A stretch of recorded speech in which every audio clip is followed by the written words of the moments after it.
శివుడికి మూడవ కన్ను ఎలా వచ్చిందో మీకు తెలుసా? Welcome to my channel SJA mythology Telugu. శివుడు, శంకరుడు, రుద్రుడు, పరమేశ్వరుడు, భోలేనాథ్, ముక్కంటి ఇలా ఎన్ని పేర్లో ఆ జంగమయ్యకు. చేతిలో శూలం, మెడలో సర్పం, పులిచర్మం కట్టుకొని ఒళ్లంతా బూడిద పూసుకొని ఎప్పుడూ ధ్యానంలో మునిగిపోయే ఆదియోగి అణువణువుకు ఓ చరిత్ర ఉందని చెబుతున్నాయి పురాణాలు. అయితే శివుడికి మూడవ కన్ను ఎలా వచ్చింది అనేదానికి పురాణాల్లో రకరకాల కథలున్నాయి. మూడవ కన్ను తెరిస్తే చాలు భస్మము అయ్యే ఆ మూడవ కన్ను గురించి పురాణాలు ఏం చెబుతున్నాయో తెలుసుకుందాం. కైలాసంలో లోక సంక్షేమం కోసం భగవాన్ శివుడు గాఢమైన ధ్యానంలో ఉంటారు. ఆ సమయంలో పార్వతీదేవి సరదాగా శివుడి వెనుకకు వచ్చి తన రెండు చేతులతో ఆయన రెండు కళ్లను మూసింది.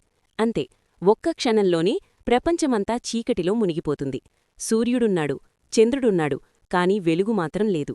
ప్రకృతి గందరగోళంలో పడింది. దేవతలు భయంతో కంపించిపోయారు. లోక వ్యవస్థ మొత్తం నిలిచిపోయింది. అప్పుడు శివుడు గ్రహించాడు, ఇది కేవలం సరదా కాదు, లోక సమతుల్యత ప్రమాదంలో పడింది అని. అదే క్షణంలో శివుడి నుదిటి మధ్యభాగంలోంచి ఒక అగ్నికాంతి వెలువడింది. ఆ అగ్నికాంతే శివుడి మూడవ కన్ను. ఆ వెలుగుతో చీకటి తొలగిపోయింది. ప్రపంచం మళ్లీ ప్రకాశించింది. ఈ మూడవ కన్ను కేవలం కన్ను మాత్రమే కాదు, అది జ్ఞానానికి చిహ్నం. అజ్ఞానాన్ని, అహంకారాన్ని నాశనం చేసే శక్తి, ధర్మాన్ని కాపాడే దివ్య నేత్రం.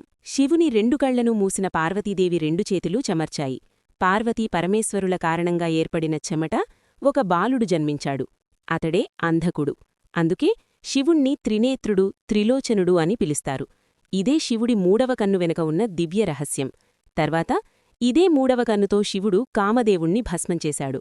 శివుడు కామదేవుణ్ణి ఎందుకు భస్మం చేశారో నెక్స్ట్ వీడియోలో తెలుసుకుందాం. గ్రామదేవత ముత్యాలమ్మ అమ్మవారు ఎలా జన్మించింది, అమ్మవారికి ముత్యాలమ్మ అనే పేరెలా వచ్చింది, ఈ అమ్మవారి గురించి తెలుసుకోవాలి అంటే నేను లింక్ కింద ట్యాగ్ చేస్తున్నాను. ఆ వీడియో కూడా చూసేయండి. మీకు ఈ వీడియో నచ్చినట్టయితే ఓం శివాయ నమః అని కామెంట్ చేయండి. మీకు ఇలాంటి వీడియోస్ కావాలంటే please like, share and subscribe to my channel.